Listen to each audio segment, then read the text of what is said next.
You know what it is. That's right. It's time to talk money with your money nerd and financial coach. Now, tighten those purse strings and open those ears. It's the Money Talk with Tiff podcast.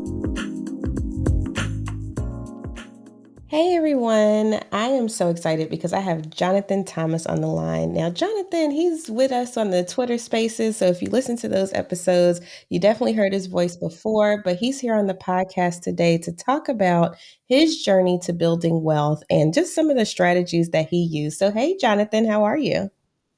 How you doing, sis? I appreciate you sharing your personal space with me. Oh, yeah, no problem. That's what this platform's for. So let's hop right in. So, at the beginning of your journey, what was the first thing you did when you said, you know what, Jonathan, you need to get your life together?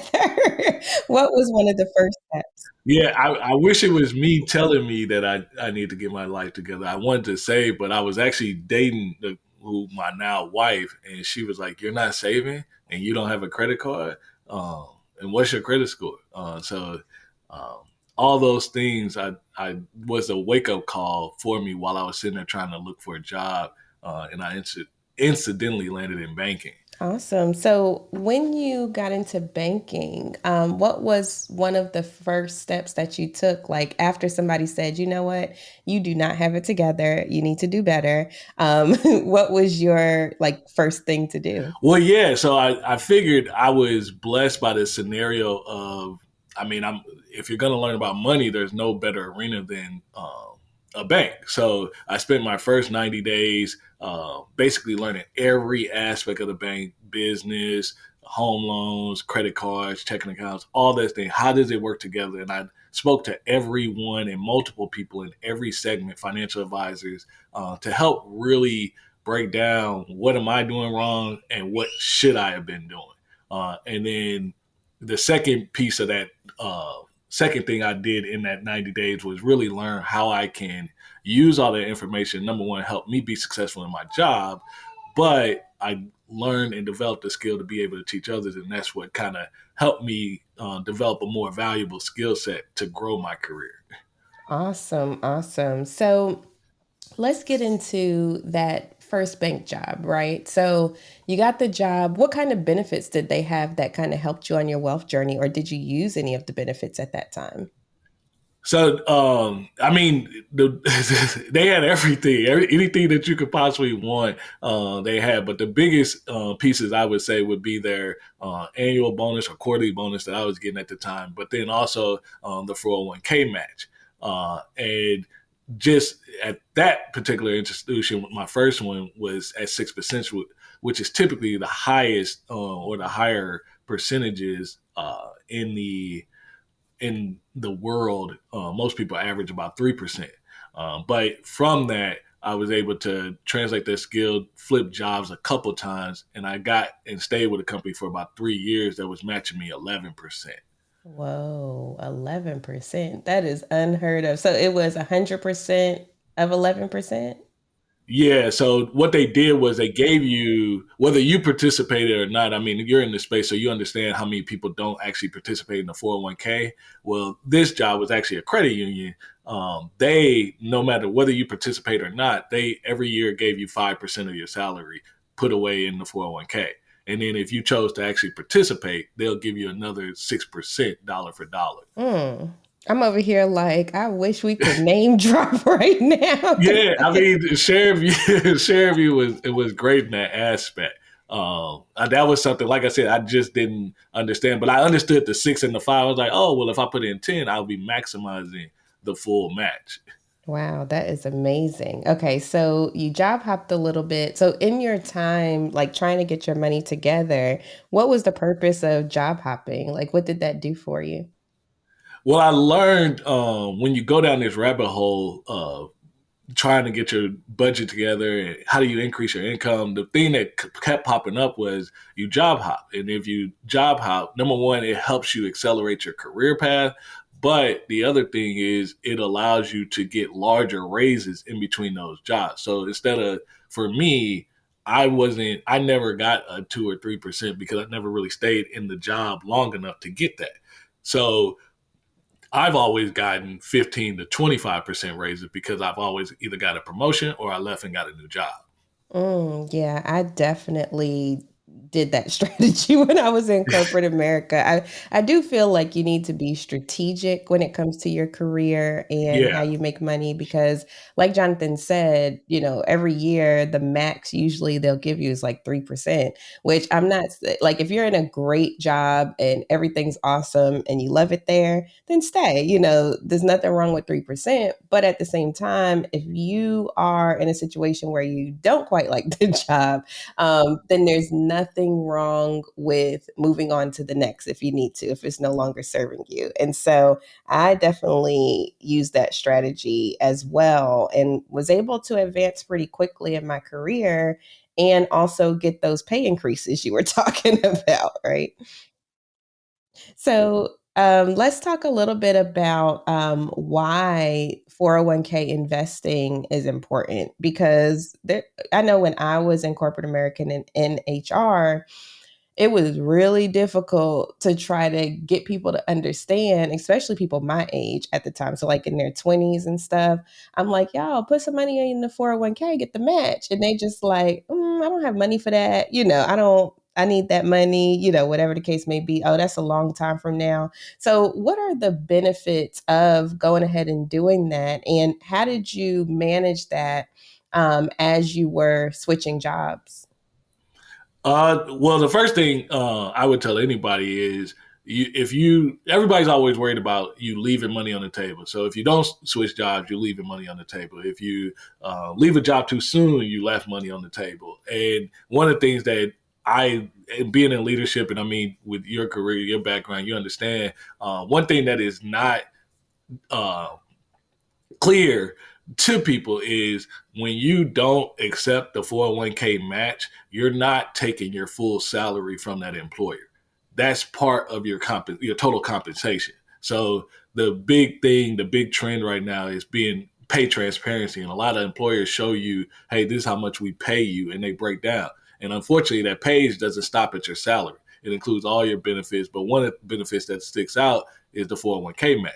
And the key to that is if you're not participating in it, you're literally leaving money on the table. So that was kind of the first aha moment that I looked at was I want to make sure if I'm going to be here, I'm getting paid every dollar that I'm supposed to be getting paid. Second, then I started really trying to validate what was information. So when you think about 25 or whatever, even now, many people are talking about, hey, I talked to millionaires and this is the secret that the millionaires do. But when you actually, for me, I got really into reading. I read The Millionaire Next Door, and then I just started reading all the different data studies that is out there on actual millionaires. In addition to, I had Merrill Lynch financial advisors in my back pocket. The truth was they used their 401k to build their wealth most consistently.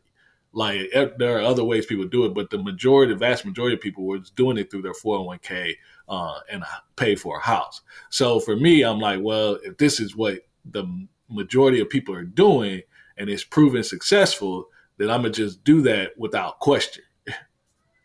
Gotcha. Yeah, I have also seen that in action.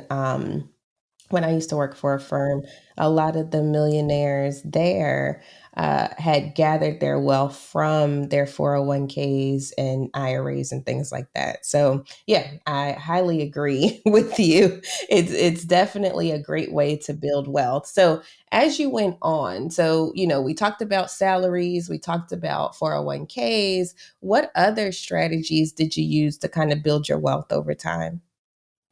The Probably the more impactful has been in the midst of after the job hopping or in the midst of the job hopping. Obviously, I've done side hustles and things of that nature, but I got married and my wife, she makes a great income, does great in her career, but the income means nothing if you're not on the same page and understanding what you're trying to go after. So uh, getting married not only helped me because I'm on the leadership end of financial services banking, so it looks better, and more often than not, you're likely to get promoted to higher level positions, type thing, statistically, not a personal example. But I did actually read that for an African American man, when you actually get married, you actually have more money over your lifetime, much like a college degree, master's degree, that type of thing. Interesting. So, benefits and getting married, you saw that that was significant. So, what type of, other than your wife having a good salary, like was it beneficial when it came to taxes or investing? What other benefits of being married, did you enjoy? I guess it's the biggest thing. The biggest thing that I've seen was you can do things a lot faster. So if you have someone that, even if they're making some of what you're making, 30%, 50%, or even 100% of what you're making, you have to understand at some point you're not doing the work they're doing. So I'm passive income for my wife, and she's passive income for me, because we both are going to benefit out of the household.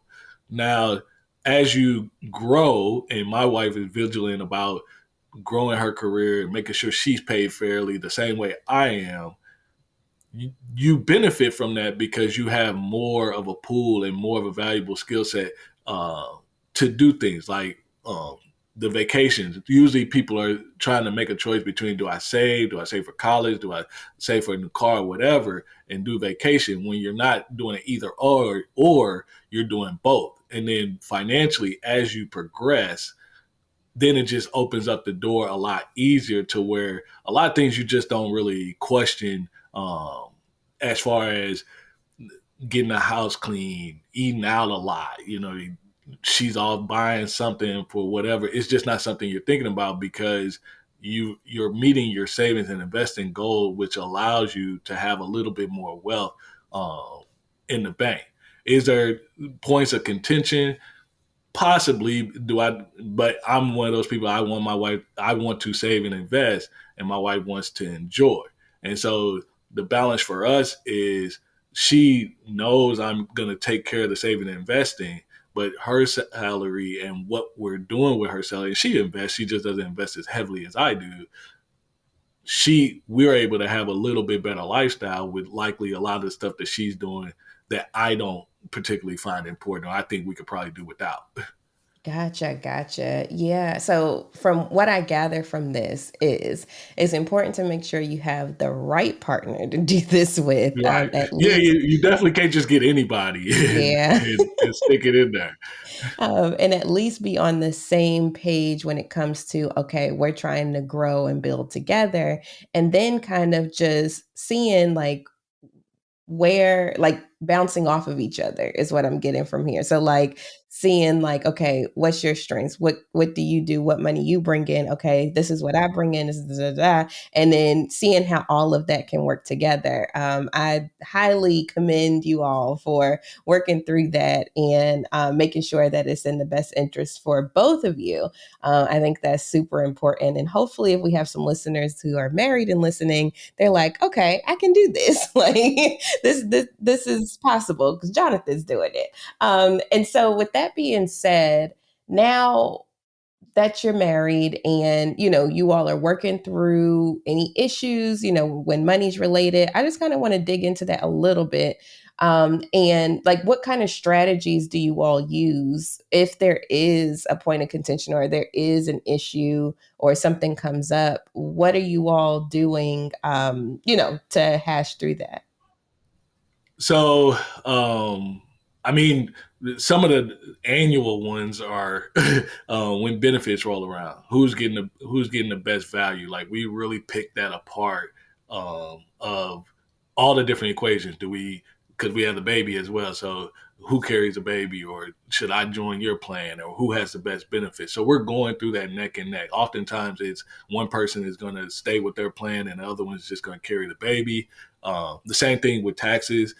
We are always looking at what's going to be the best result. Should we do married filing joint? What's going to give us the lowest tax bill, basically? Should we do married filing separate? now that we have more things in our pot, it changes the equation of how you do things. So if you're only looking at it through one lens, you'll likely overpay and not realize. But the biggest thing that I know it's going to sound kind of weird when I think about it, because I have friends who are married, but anytime there's an issue, like, we have to bring a case. It's not oh, I'm the money guy and I study this stuff. Is this? No, I have to show her numbers. I have to prove to her that, no, this is actually the better decision and this is why. And she has to do the same for me. And then there are some things, like with purchasing the house, like, I'm good with money. I'm good with investing. I'm good with a lot of things, and I'm very knowledgeable. But my wife just has an uncanny ability. She's very good with real estate. Like, she can pick out a property, like, she has her own little method, but the property goes up, it turns out to be a great investment. So when we were purchasing the house, I leaned more into that expertise. And the only thing I did was I focused on, and she leaned into me to deal with the financing. So we didn't pay closing costs, but we got a great house at a great price at a great time. That is awesome. That is awesome. I love #Black love, y'all. No, that sounds amazing. So, with that being said, if people were interested in finding out more about you or more about your journey, how could they find you? So I finally stepped my game up. I got a little link tree, but that has everything attached to it. So you have the Money Talks with Jonathan Thomas on YouTube. You got J Thomas Solutions on Instagram and TikTok, and then the Facebook group, both free version and a paid version if you really want to take that next step of Money Talks. And it's just one of those different options you can get connected, but just learning about me, probably the YouTube or the TikTok would probably be one of the best avenues. Awesome. And what is your TikTok name? J Thomas Solutions. J Thomas Solutions. All right. So we will have all of those links in the show notes. So don't worry if you didn't catch that. I will have all of those there for you. So thank you so much, Jonathan, for coming on the show today and sharing your story about how you built wealth and giving us some gems, especially as it relates to marriage. So thank you so much for being on the line. No, it's my pleasure, dear. Thank you. All right. Bye. Thank you for listening, joining, and being a part of the Money Talk with Tiff podcast this week. You can check Tiff out every Thursday for a new Money Talk podcast. But if you just can't wait until next week, you can listen to previous podcast episodes at moneytalkwitht.com or follow Tiff on all social media platforms at Money Talk with T. Until next time, spend wise by spending less than you make. A word to the money wise is always sufficient.